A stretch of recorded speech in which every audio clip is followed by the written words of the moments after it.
Hello, everybody. Um, today's message, I guess, is going to be about Pharaoh going into the sea, about not everyone being saved, um, and just kind of telling the story of the Exodus. Which I don't know. I take for granted that my kids and grandkids all know this story, and I think to a degree they do. Some of them. Well, the grandkids are probably too little, but anyway. In honor again of Israel, um, Israel taught their people to pass down these stories and to tell their heritage.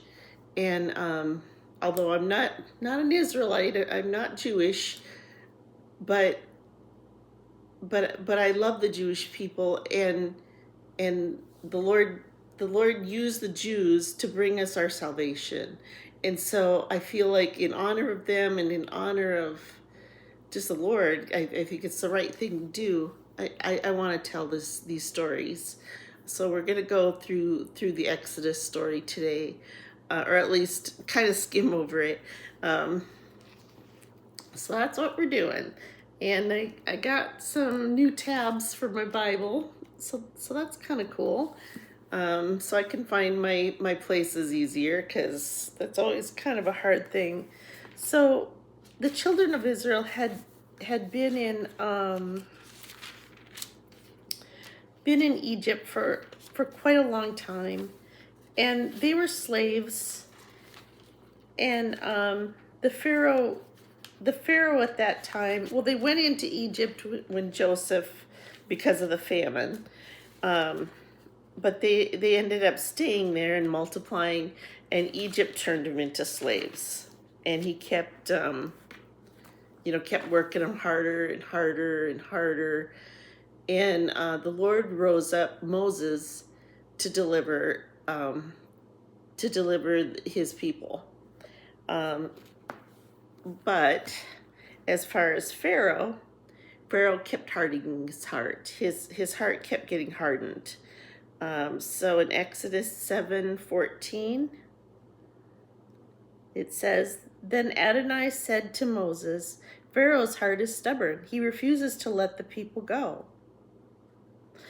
And so after this, the Lord kept sending Moses to Pharaoh, and Pharaoh's heart would keep getting hardened, and Moses would keep saying, "Let my people go," and then the Lord would show signs and wonders, different things. I don't remember all of them. I'm not going to read all of them, but there was like plagues and turning the water into blood in the river, and just different things. And Pharaoh had magicians that could simulate some of these things, so they would do that. But then finally they did the one that brought about Passover, which is coming up for us here this next week. So I'll be talking more about that too. But anyway, finally the Lord sent the angel to kill all the firstborn in Egypt. But he told the people to take a lamb, and I don't know all the details, but to take the lamb and put it on the doorpost of their homes, and then that angel would know to pass over them, and their firstborn wouldn't die. And that's what happened. In fact, I was just watching a thing the other day about where they think they found that Pharaoh, where his firstborn had died. And it's really interesting. There are a lot of archaeological facts out there that they've found now, but the world's covering it up. And so I want to mention this, and I was going to mention it at the end, but since I'm talking about it, I'll mention it now. In one of my playlists, it's called Good Resources Playlist. If you go in there, there's a thing about a man named Wyatt. And I know he found Noah's Ark. He found the Red Sea crossing, the true one. He found Mount Sinai. And he was he was a 7-day Adventist, which back to the whole thing, if you love the Lord with your whole heart and you're truly a Christian, it doesn't, denomination, it don't matter. It's not really a thing. So anyway, I watched that. It has brought me so much hope to watch that. Just like I came to the Lord without having proof. I wasn't like a doubting Thomas where I had to see something, but it's brought me so much peace and joy just to know that stuff is out, and to know it's there, and to know it's real. It's real. Anyway, so back to the Passover and the lamb. So the children of Israel were passed over, and this was a foreshadowing type of Jesus, Yeshua, who would come and take away our sins. And so he is the Passover lamb. And if you go into the book of Revelation, it talks about the Lamb of God. It's talking about Jesus and Yeshua. So then after that, the people escaped into the wilderness, and they came to the Sea of Reeds, or the Red Sea. And so I do want to read you some of that. It's in Exodus 14, 7 through 31 is where I'm going to be doing this. So, okay. Actually, I think I'll start at 5. When the king of Egypt was told that the people had fled, Pharaoh and his servants had a change of heart towards the people, and they said, "What is this we have done, that we have let Israel go from serving us?" So he prepared his chariots and took his people with him. He took 600 of the finest chariots, along with all the other chariots of Egypt and captains over them. Adonai hardened the heart of Pharaoh, king of Egypt, so he pursued Ben Israel, for Ben Israel went out with a high hand. But the Egyptians pursued them with all the horses and chariots of Pharaoh, as well as his charioteers and his army, and overtook them as they were encamped by the sea, besides Pihahiroth, opposite Baal-zephon. These are just places, I guess.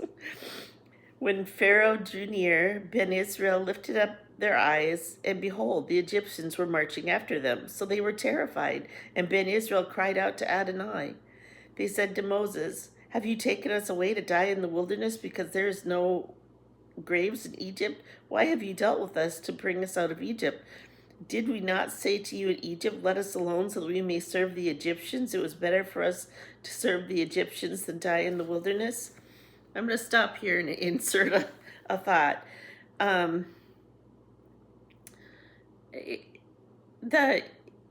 The slavery in this story is representative of sin, and the people of Israel, it was weird.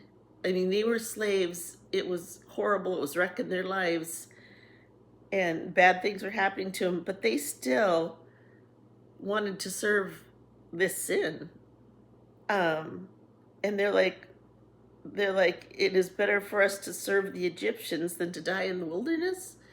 They didn't want to give up their sin. They wanted to keep going. Okay, so we'll go on. But Moses said to the people, "Don't be afraid. Stand still and see the salvation of Adonai, which he will perform for you today. You have seen the Egyptians today, but you will never see them again. Adonai will fight for you while you hold your peace." Then Adonai said to Moses, "Why are you crying to me? Tell Ben Israel to go forward. Lift up your staff, stretch out your hand over the sea and divide it. Then Ben Israel will go into the midst of the sea on dry ground. Behold, I will harden the hearts of the Egyptians, and they will go in after them, so that I will be glorified over Pharaoh and all his army, his chariots and his horsemen.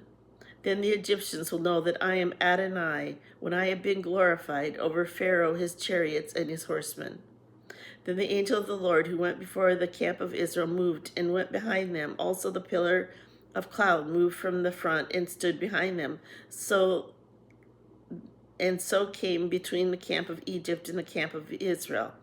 There was a cloud and darkness over here, yet it gave light by night over there.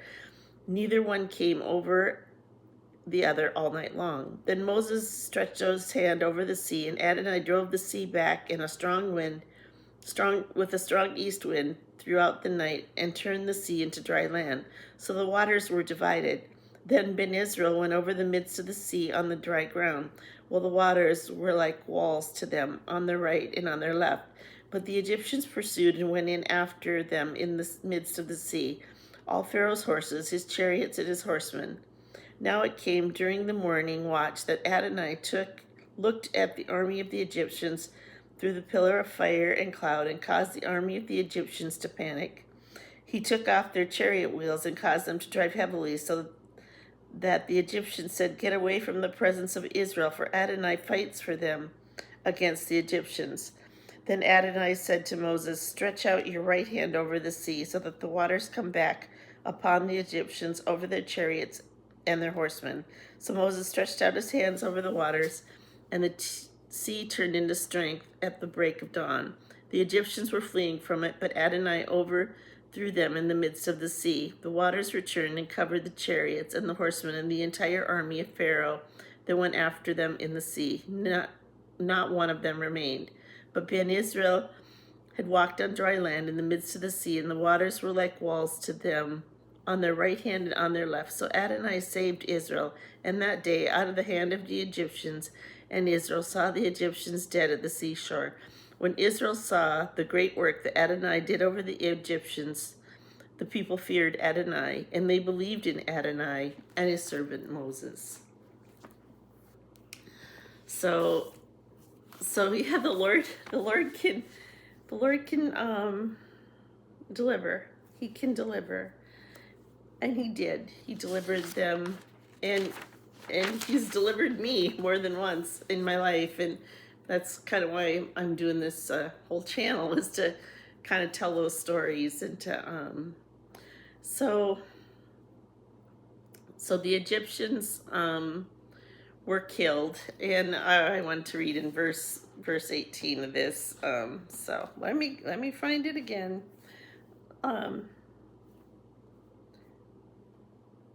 It says, "Then the Egyptians will know that I am Adonai when I have been glorified over Pharaoh and his chariots and his horsemen." So even the Egyptians, like back in the land themselves, they would end up knowing that the God of Israel was the one true God, and he'd be glorified through the deaths of these Egyptians. So even the people who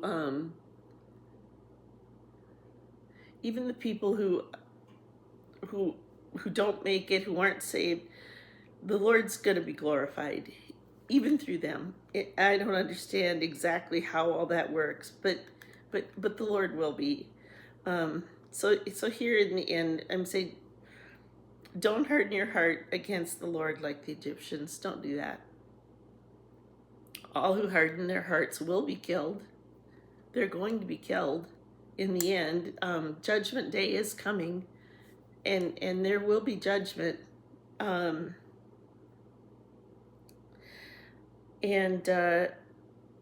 This reminds me of, and this isn't honoring him by any means.